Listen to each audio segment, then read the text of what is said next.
In the village of Nzamba, two brothers, Kanda and Muta, were known for their sharp minds but very different hearts.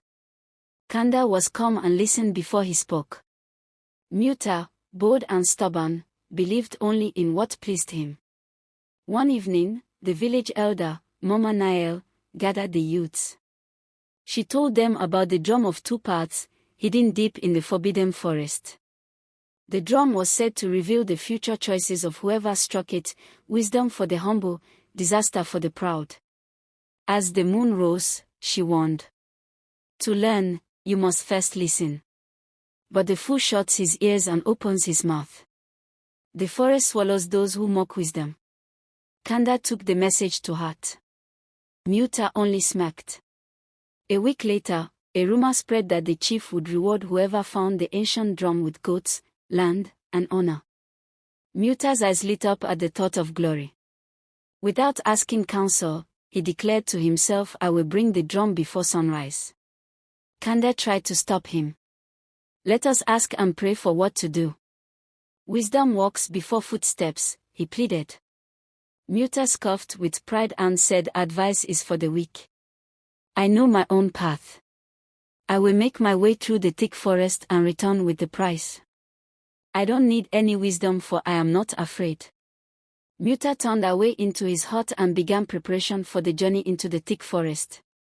A place with dark tales and trolls. The next morning, word drifted through Nzamba like smoke, the chief would honor whoever returned with the drum of two parts with land, goats, and a place among the council.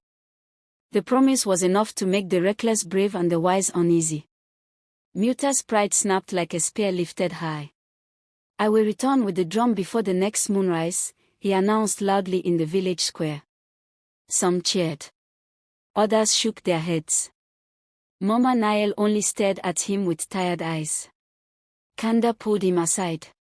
Brother, wisdom walks on two legs, listening and patience.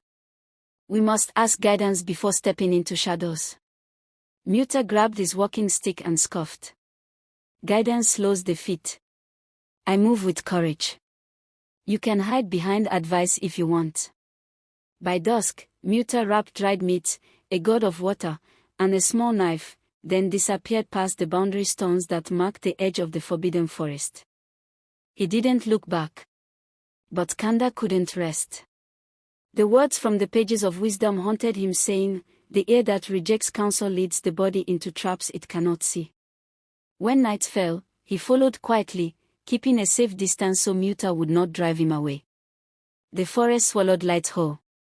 Branches leaned like watching arms. The path was narrow and tangled with roots that twisted like snakes sleeping beneath the soil. Strange vines hung from above, whispering with the wind though the air was still. Kanda moved slowly, brushing symbols of protection in the dirt with his staff as he walked. Every few steps, he paused to listen, first to the forest, then to his heart. Ahead, Muta marched with loud steps, snapping twigs, muttering to himself, drum or nothing. I'll be the one they sing about. Soon, the forest changed. They passed the tree of mirrors, its bark smooth and dark enough to reflect faces back at travelers. It was said the tree revealed the truth of a man's spirit. Muta glanced once and kept walking, ignoring the flicker of his own reflection scowling back. Kanda stopped just long enough to whisper to himself, saying, let me not walk in my own eyes. It is written, the words of wisdom gives insight to the simple and discernment to the young. Deeper still they went. Crooks died into silence. The air thickened like wet cloth. Strange tracks crossed the path, three-toed, deep, and fresh. Kanda knelt by them and touched the ground. Whatever made them was nearby. But Muta did not slow down. Soon, a distant rattling rose in the air, like gods shaking themselves. The sound circled them, though no wind blew. At one point, Muta froze as a shadow slipped behind a tree, tall and thin as a spear. But he quickly forced himself forward, muttering proudly, spirits fear the bold. Kanda's heart pounded. Every instinct told him to call out, to tell Muta to turn back. But he remembered the lesson he learned from the Book of Wisdom: the wise one often walks silently behind the stubborn, waiting to catch their fall. So he followed with careful steps, eyes wide, lips moving in quiet prayer. At last, after hours of weaving through the dark, the tree thinned. A faint orange glow paused ahead like a fire without flame. The brothers, one knowingly, the other unknowingly, approached the fabled clearing of the drum of two parts. But the ground hummed underfoot like something alive. And the forest itself held its breath. At a clearing, Pt finally found the drum, old, carved with symbols of holy words. Without pause, he struck it once. The ground shuddered. The trees trembled. From the shadows rose the echo keeper, a tall, faceless spirit wrapped in wind and dust.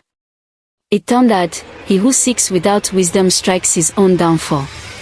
Pt trembled but tried to speak boldly.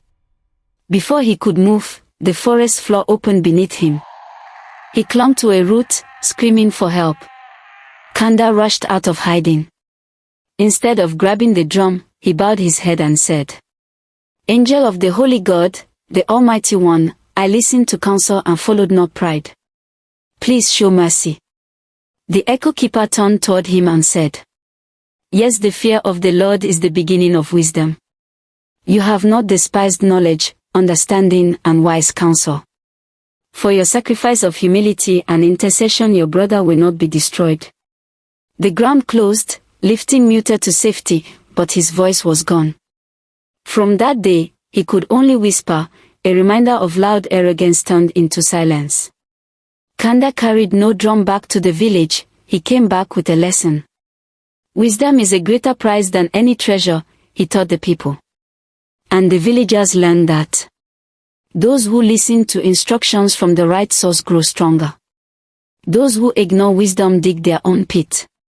They are walking down to Sheol.